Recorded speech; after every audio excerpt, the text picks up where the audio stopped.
और बुलेटिन में सबसे पहले बात कांग्रेस की सत्याग्रह की करेंगे। जब जब कांग्रेस के लीडरान, बड़े लीडरान की पूछताछ ईडी करती है, उस वक्त कांग्रेस का एहतजाज पूरे मुल्क में मुनक्किद किया जाता है। आज भी वैसा ही हुआ। आज राहुल गांधी की क़यादत में हमने देखा कि सुबह से ही एहतजाजी मुजाहरा जारी है। सोनिया गांधी से ईडी की पूछताछ के खिलाफ कांग्रेस लीडर आज सड़कों पर उतरे हैं। ये कहा जा सकता है इससे पहले जब राहुल गांधी से पूछताछ ईडी कर रही थी, उस वक्त भी कांग्रेस के अहलकार और लीडरान की तरफ से ऐसे एहतजाजी मुजाहरे किए जा रहे थे। राहुल गांधी पार्टी के दिग्गज सीनियर लीडरों के साथ पार्लियामेंट से विजय चौक की जानिब मार्च में शामिल हुए। इस दौरान पुलिस ने कांग्रेस लीडरों को रोकने की कोशिश की। राहुल गांधी विजय चौक पर धरने पर बैठ गए। राहुल गांधी की शिकायत है कि वो अपनी बात कहां और कैसे उठाएं।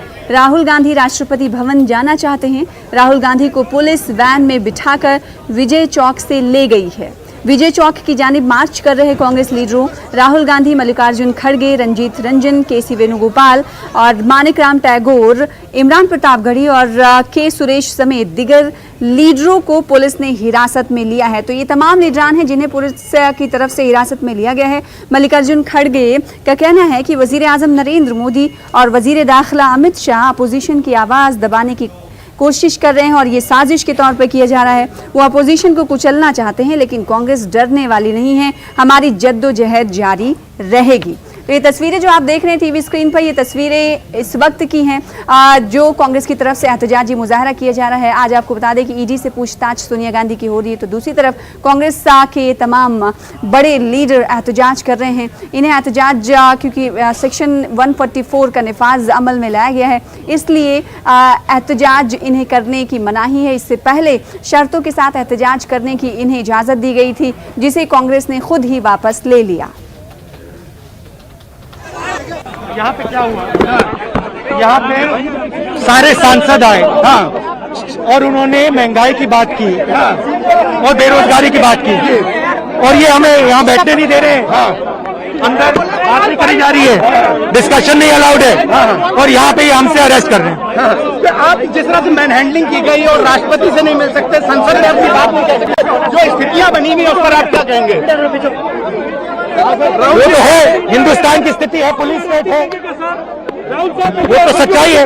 अगर मोदी जी राजा है, पुलिस स्टेट है, सांसद अगर राष्ट्रपति से नहीं मिल सकते तो क्या होगा, ये आप मुझे बताइए।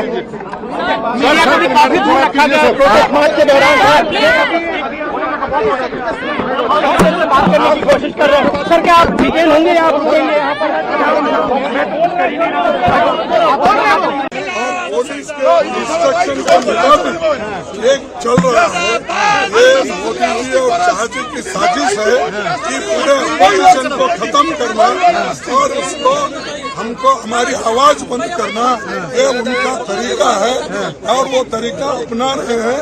हम इससे डरने वाले नहीं, हम फाइट करेंगे, करते हैं। हमारी एक ही मांग थी कि संसद में महंगाई को लेकर, बेरोजगारी को लेकर, अग्निपथ योजना को लेकर और सरकारी एजेंसियों के दुरुपयोग को लेकर चर्चा हो। सरकार ने उस मांग को खारिज कर दिया, वहाँ चर्चा हो नहीं सकती। उसके बाद हमने कहा कि इन बातों को लेकर हम धरना दे दें, राजहाट पे करने की इजाजत नहीं मिली। उसके बाद हमने कहा कि हम राष्ट्रपति जी को ज्ञापन दे दें इश्यूज पे ना पार्लियामेंट ज्ञापन देने के लिए भी हमें इजाजत नहीं। 80 सांसद क्या राष्ट्रपति को नहीं मिल सकते हैं? क्या करें, उसको भी मिलने से रोका जा रहा है।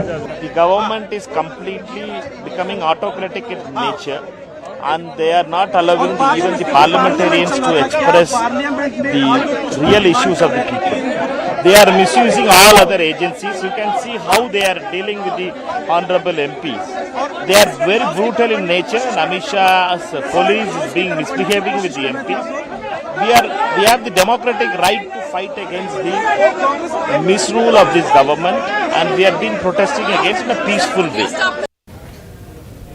तो ये तमाम एहतजाजी मुजाहिरीन हिरासत में लिए गए हैं, जो कुछ बड़े लीडर हैं जिनकी तस्वीरों को हम इस वक्त टीवी स्क्रीन पर आपको दिखा रहे हैं। राहुल गांधी को भी हिरासत में लिया गया है। इस पूरे खबर पर बातचीत करने के लिए दिल्ली का रुख करेंगे, क्योंकि दिल्ली में एहतजाजी मुजाहरा हुआ है।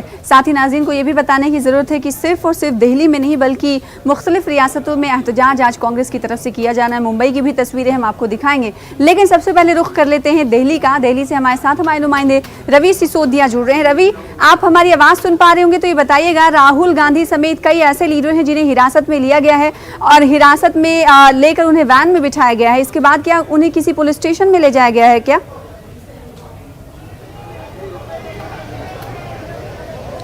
बिल्कुल, देखिए अभी फिलहाल आपको मैं कांग्रेस के बाहर की तस्वीरें दिखा रहा हूँ। यहाँ पे हमारे जो वीडियो जर्नलिस्ट है सोनू, उनसे कहूँगा कि दिखाएं। ये जो सामने आपको बस दिख रही है, इसमें जो कांग्रेस के जो बड़े नेता हैं, जो कांग्रेस मुख्यालय में मौजूद थे, आपको तस्वीरों में दिख रहे होंगे। सचिन पायलट हो, चाहे हरीश रावत, जो तमाम बड़े नेता थे, उन सबको यहाँ से डिटेन किया जा रहा है। इससे पहले अभी विजय चौक के पास से अगर बात करें तो विजय चौक से कुछ देर पहले जो दूसरे लीडर्स थे उन सबको डिटेन किया गया है। मल्लिकार्जुन खड़गे को डिटेन किया गया, राहुल गांधी को डिटेन किया गया। करीब 11 बजे सोनिया गांधी ईडी के दफ्तर में पहुंची थी पूछताछ के लिए, और उसके बाद से अभी के जो हालात है, अभी आप देखिए जो बड़े नेता यहाँ पे मौजूद हैं, तमाम बड़े नेताओं को यहाँ पे एक बस में डिटेन किया जा रहा है और यहाँ से जो नज़दीकी पुलिस स्टेशन है, नज़दीकी पुलिस स्टेशन में यहाँ से उनको ले जाया जाएगा। तो अभी के हालात में ये जरूर कह सकते हैं कि सुबह से अभी जो कांग्रेस मुख्यालय यहाँ पे सुरक्षा व्यवस्था काफ़ी कड़ी कर दी गई थी। 11 बजे सोनिया गांधी ईडी दफ्तर में जाती हैं और उसके बाद से जो कांग्रेस के लीडर्स हैं, जो तमाम लीडर्स की तरफ से यहाँ पे डिटेन सब अपना हिरासत दे रहे, क्योंकि जो कार्यक्रम तय किया गया था उस कार्यक्रम के अनुसार ये होना था कि कांग्रेस के जो सांसद हैं वो पहले संसद भवन के बाद से यहाँ पे पहुँचेंगे। अब तस्वीरें देखिए, सीधी तस्वीरें हैं। जो बस आपको दिख रही है, ये जो ऑरेंज कलर की बस है, इस बस में जो कांग्रेस के बड़े नेता हैं, जो कांग्रेस के महासचिव हैं, कांग्रेस के प्रभारी हैं, वो सभी लीडर्स इसमें बैठे हुए हैं। इन सबको यहाँ से डिटेन किया गया है और यहाँ से जो नज़दीकी पुलिस स्टेशन है, अब वहाँ पे इन सबको ले जाया जाएगा। और जब तक पूछताछ होगी, जब तक सोनिया गांधी से पूछताछ चलती रहेगी, तब तक इन तमाम जो लीडर्स हैं उन लीडर्स को डिटेन रखा जाएगा। इससे पहले जो तो ये बड़े लीडरों की तस्वीरें हैं जिन्हें गाड़ी में बिठाकर, ये इस वैन में बिठाकर नजदीकी पुलिस स्टेशन में ले जाया जा रहा है। हमारे नुमाइंदे रवि सिसोदिया वहां पर मौजूद हैं। कैसे आवाज, हाँ, नारेबाजी कैसे हो रही है वो सुनिए।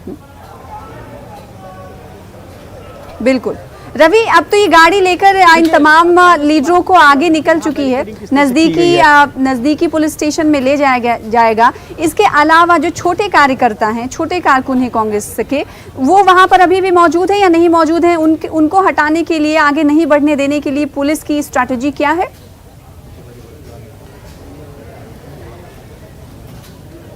देखिए, पहले सना आपको पहले कांग्रेस के बाहर की तस्वीरें दिखाता हूँ। ये जो बैरिकेडिंग की गई है, अकबर रोड है। अकबर रोड आने के जो रास्ते हैं, उन रास्तों को रोका गया है। पहले आप देखिए 3 बैरिकेडिंग की गई, first layer, second layer, third layer. तो 3 लेयर की यहाँ सिक्योरिटी की गई है और उसके बाद ही यहाँ से अगर अंदर किसी को आना है तो उनको जाने दिया जाएगा।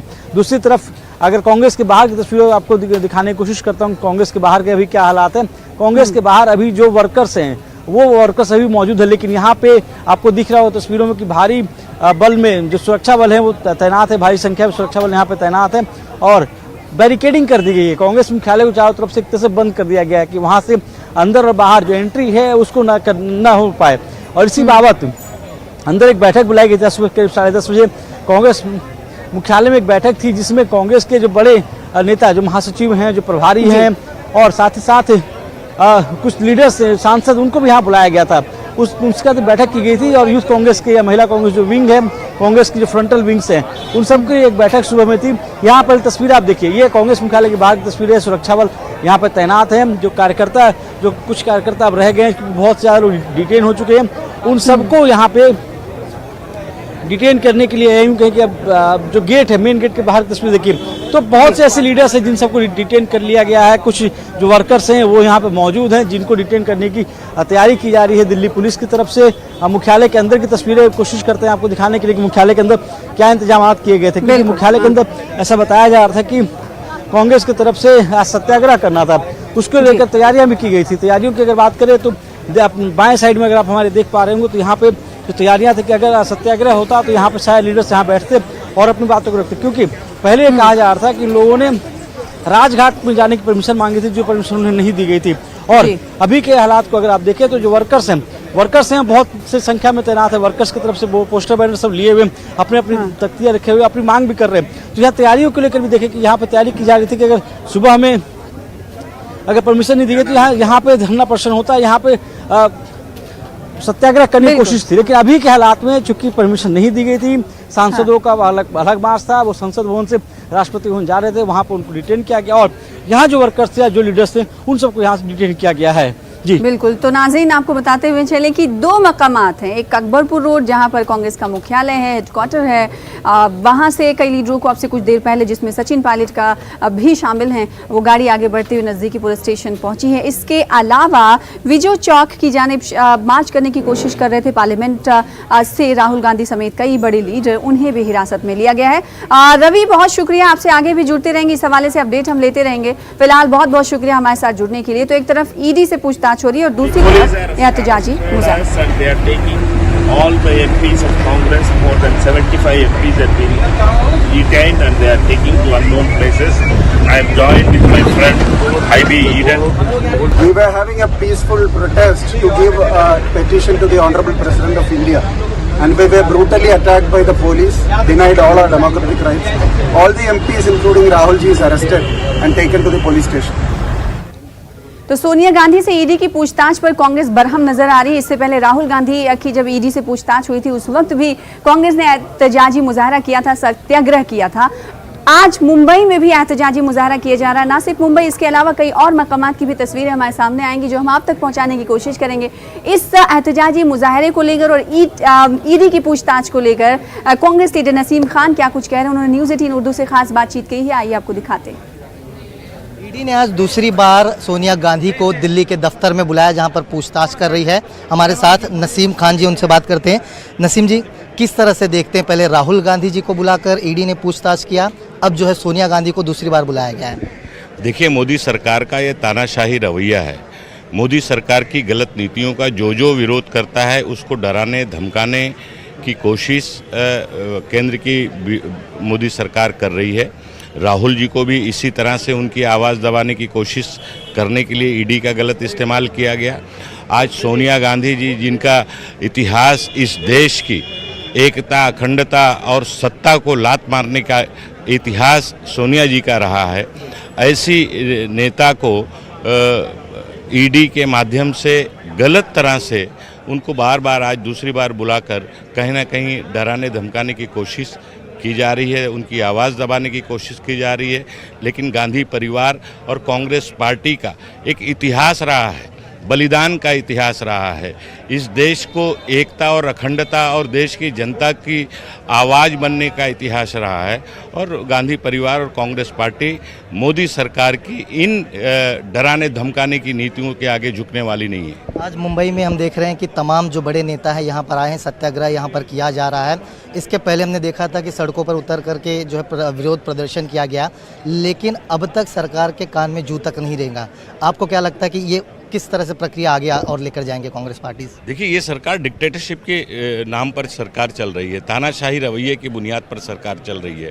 आज पिछले 8 साल में आपने देखा, चाहे किसानों के खिलाफ लाया गया हुआ काला बिल हो, 700 किसान शहीद हुए, 1 साल तक आंदोलन चला। उत्तर प्रदेश का जब चुनाव आया तब मोदी जी को याद आया कि ये कानून हमें वापस लेना चाहिए, जबकि राहुल गांधी जी ने सबसे पहले पार्लियामेंट में कहा था कि किसानों के हित का कानून नहीं है, ये किसानों को नुकसान पहुंचाएगा, इसलिए कानून को रोकना चाहिए, लेकिन उन्होंने नहीं सुनी। तो कांग्रेस पार्टी का एहतजाज सड़कों पर चल रहा है, कई रियासतों में भी चल रहा है। उधर पार्लियामेंट की अगर हम बात करेंगे तो पार्लियामेंट की कार्रवाई लगातार मुतासिर हो रही है। वो इसलिए क्योंकि अपोजिशन पार्टियां लगातार हंगामे कर रही हैं। हंगामा मरकजी सरकार के खिलाफ किया जा रहा है क्योंकि महंगाई और जीएसटी अहम मुद्दा है जिस पर घेरने की अपोजिशन पार्टियां लगातार सरकार को कोशिश कर रही हैं। लोकसभा की कार्रवाई की 2 बजे तक के लिए मुलतवी कर दी गई है। तो वहीं अगर राज्यसभा की कार्रवाई की हम बात करेंगे तो लगातार हंगामा राज्यसभा में जारी है। हंगामा की वजह आपको बता दें जीएसटी और महंगाई है, जिसको लेकर लगातार पार्लियामेंट की कार्रवाई में रखना पड़ रहा है। पार्लियामेंट की शुरुआत होती है, हंगामा इतना बढ़ जाता है कि उसे मुलतवी करना पड़ता है।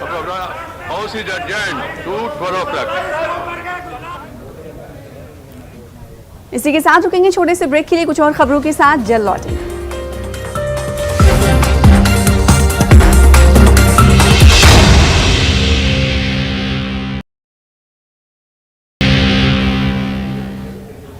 ब्रेक के बाद एक बार फिर से आपका इस्तकबाल करते हैं। अब बात जम्मू कश्मीर की करेंगे। जम्मू कश्मीर के इलाके बडगाम में आज फिर पीएम पैकेज मुलाजमीन की जानिब से एहतजाजी मुजाहरा किया जा रहा है। रोड को ब्लॉक कर दिया गया है। नाज़रीन, जैसा कि आप जानते हैं कि लगातार लगातार कई अमवात हुई, कत्ल किया गया, जिसके बाद पीएम पैकेज मुलाजमीन नाराज हैं। अब ये रोड ब्लॉक करते हुए लगातार देखे जा रहे हैं। हालांकि मनोज सिन्हा की जानिब से कई तरह की आश्वासन भी, यकीन दहानी भी कराई गई, लेकिन उसके बावजूद भी इनकी मांगें नहीं पूरी हुई हैं। इनकी मांगें हैं कि इन्हें जम्मू मुंतकिल किया जाए। जम्मू मुंतकिल करने के पीछे अहम वजह यह है कि ये कहते हैं कि हम कश्मीर में, घाटी में, वादी में महफूज नहीं हैं, गैर महफूज हैं, लिहाजा हमें ट्रांसफ़र किया जाए। और साथ ही साथ इन मुलाजमीन ने एससी रिजर्व जुमरे की ट्रांसफ़र पॉलिसी के लिए कमेटी की तश्कील का हवाला देते हुए कहा कि पीएम पैकेज मुलाजमीन के लिए भी ट्रांसफ़र पॉलिसी होनी चाहिए। कल जो एलजी इंतजामिया की ओर से जो कमेटी गठित की गई है रिजर्व कैटेगरीज के लिए जो जम्मू बेस्ड है, ये एक डिस्क्रिमिनेशन है हमारे साथ, कश्मीरी पंडित्स के साथ या पीएम पैकेज के साथ। अगर उनके लिए ट्रांसफर पॉलिसीज फ्रेम की जा रही है, हमारे लिए ट्रांसफर पॉलिसी क्यों नहीं है? ये सिंपल बात है कि जम्मू के रिजर्व कैटेगरीज वोट बैंक है, उनके लिए आवाज जा सकती है, लेकिन हमारे लिए कोई आवाज कहीं नहीं जाती है। ये हमारा सबसे बड़ा मुतालबा है सरकार के लिए। हमने एक सिंगल पॉइंट डिमांड लोकेशन की रखी है। हमने अपनी सेफ्टी और सिक्योरिटी के मुताबिला देते हुए कहा है हमारी सेफ्टी और सिक्योरिटी को बिल्कुल मुमकिन किया जाए, लेकिन उस पर सरकार ने अभी तक कोई भी ठोस कदम नहीं उठाया।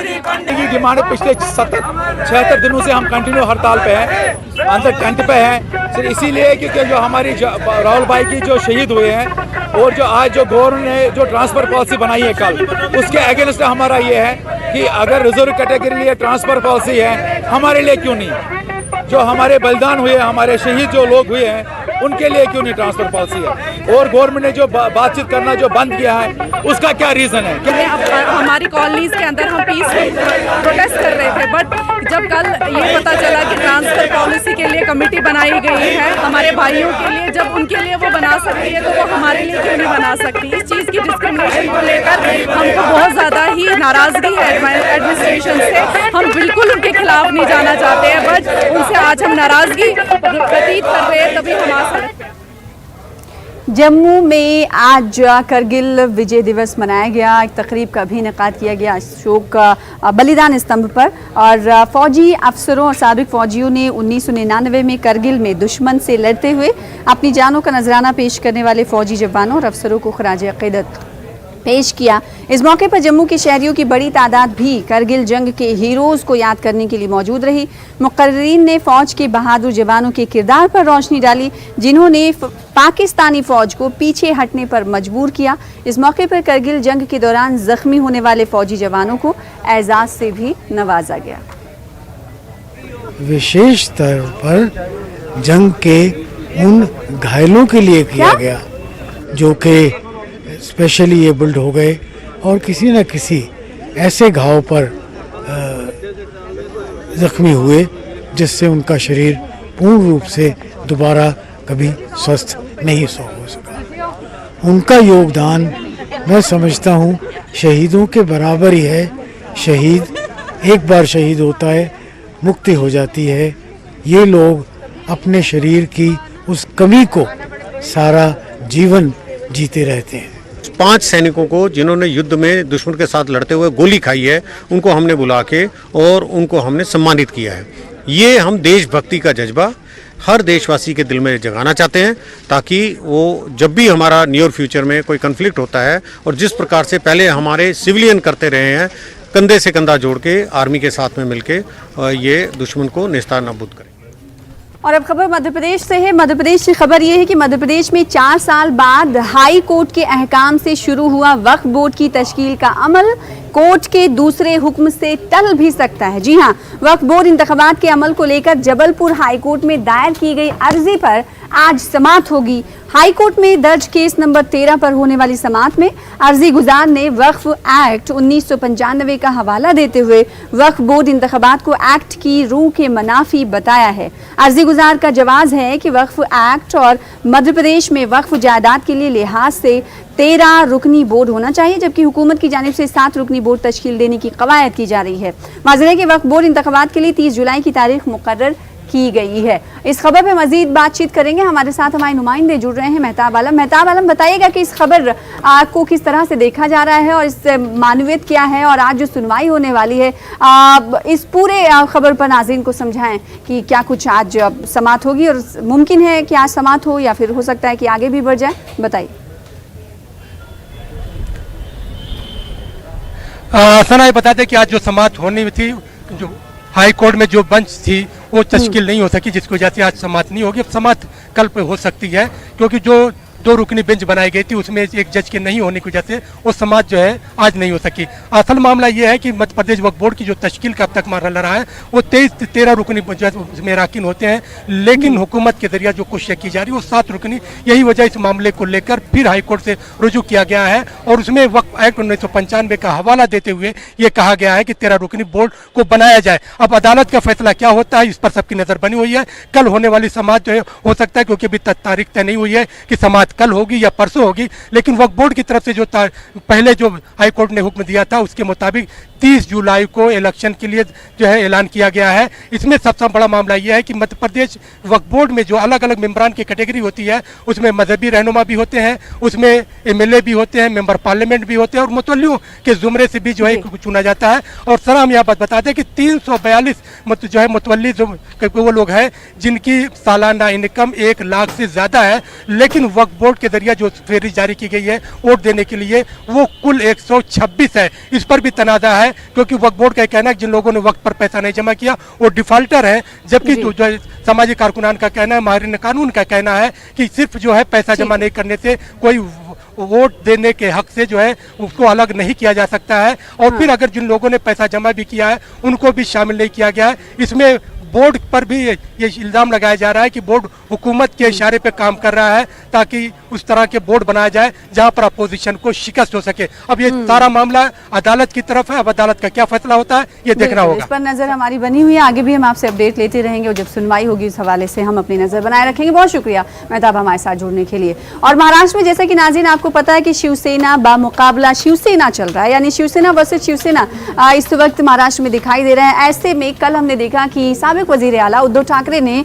सामना अपने माउथपीस मुखपत्र सामना को इंटरव्यू दिया और इस इंटरव्यू में कई बड़ी बातें कही। उन्होंने कहा कि जो लोग इधर गए हैं वो एहसान फरामोश है। साथ ही उन्होंने कहा कि जिस शिवसेना ने बाबरी मस्जिद के इन्हदाम की जिम्मेदारी ली उसे ही अब हिंदुत्व का सर्टिफिकेट दिया जाएगा।